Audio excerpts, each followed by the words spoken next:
할렐루야, 묵상하는 여러분을 축복합니다. 오늘 본문은 출애굽기 6장 14절에서 7장 7절까지의 말씀입니다. 하나님과 한 사람이라는 제목으로 묵상을 나누겠습니다. 단락을 나눠서 살펴보겠습니다. 14절부터 15절까지는 야곱의 아들들 중에 장남 르우벤과 차남 시므온의 족보입니다. 16절부터 19절까지는 야곱의 셋째 아들인 레위의 족보입니다. 이제 우리가 종종 만나게 될 게르손과 고핫, 무라리의 이름이 등장합니다.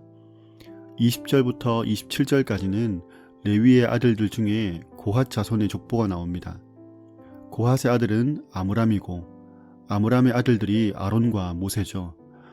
모세와 아론이 하나님으로부터 이스라엘 백성을 인도하라는 명령을 받은 사람임을 말하고 있습니다.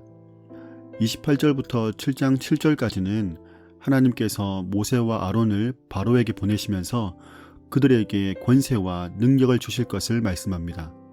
입이 둔하다고 자신 없어 하는 모세에게 하나님은 내가 너를 바로에게 신과 같이 되게 하고 내 형 아론은 너의 대언자가 될 것이라고 말씀하십니다.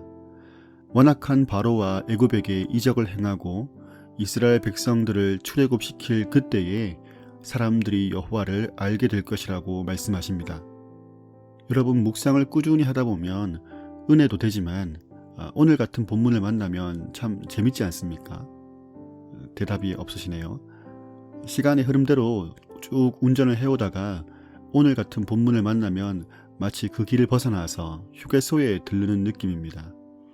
창세기에서도 보면 중간중간에 족보 이야기가 등장하고 또 창세기 후반부에는 요셉 이야기를 한창 하다가 갑자기 유다의 이야기가 나오고 이렇게 시간적 흐름이라는 그 길을 벗어나서 특정 광경을 보게 됩니다.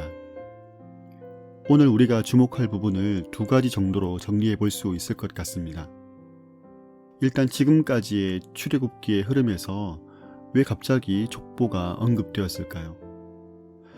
모세를 중심으로 봤을 때는 오늘 본문은 바로 앞에 나아가는 것을 자신 없어 하는 모세를 일으켜 세우기 위한 목적이 있습니다.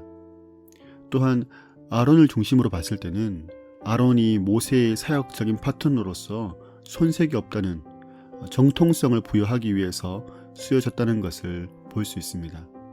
모세와 아론을 창세기에 기록된 그 이스라엘의 조상들과 연결시킴으로써 이들이 하나님의 메신저로서 전혀 손색이 없다는 것을 강조하는 의미가 있는 것이죠. 그 다음 두 번째 눈에 들어오는 것은 계보 이야기 때문에 중단되었던 그 스토리가 다시 전개되는데 하나님은 모세에게 한층 더 강력한 권위를 부여해 주신다는 겁니다. 이전에는 모세에게 네가 아론에게 하나님처럼 될 것이라고 말씀하셨는데 오늘 본문에는 네가 바로에게 신처럼 하나님처럼 될 것이라고 말씀합니다. 이제 곧 바로와의 전면전을 벌여야 되는 모세에게 확실한 권위를 실어주시는 것이죠.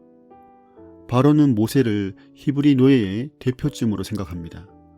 그러나 이제 점점 모세가 하나님이 보내신 사람이라는 것을 깨닫게 될 것입니다. 본문에서 만나는 하나님은 역사를 주도하시는 분입니다. 하나님의 역사에 많은 사람들이 선택적으로 쓰임받았습니다. 오늘이라는 시간도 하나님의 유구한 역사의 한 찰나로 지나가는 날인 것이죠.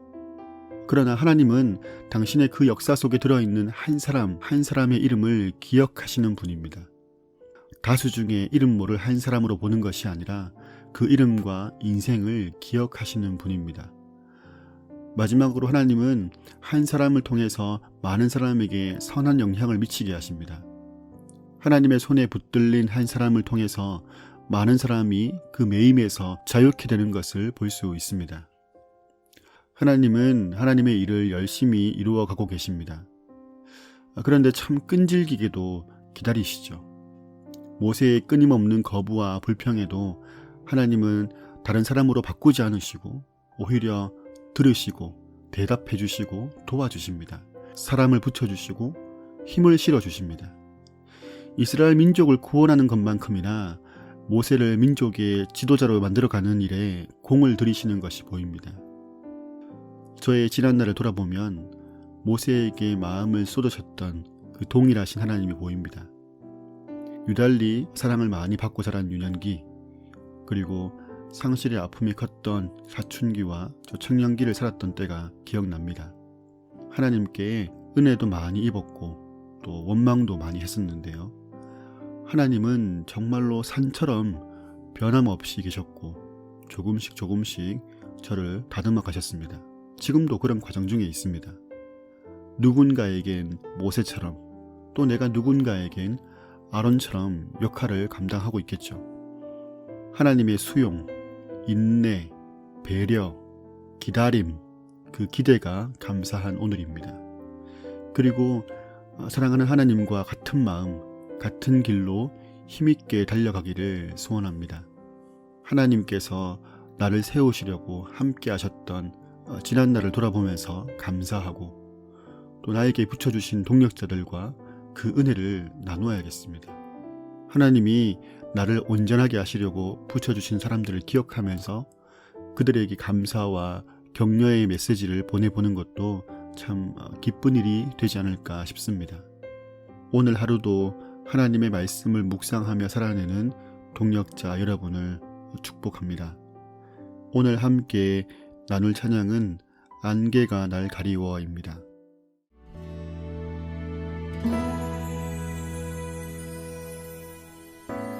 안개가 날 가리워 내 믿음 흔들리려 할 때 나 주님께 나아가네. 주님은 산 같아서 여전히 그 자리에 계셔. 눈을 들면 보이리라 날 위한 그 사랑. 주는 나의 꿈이시며 주의 계획 영원하시네. 주의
여전히 그 자리에 계셔. 눈을 들면 보이리라 날 위한 그 사랑. 주는 나의 도움이시며 주의 계획 영원하시네. 주의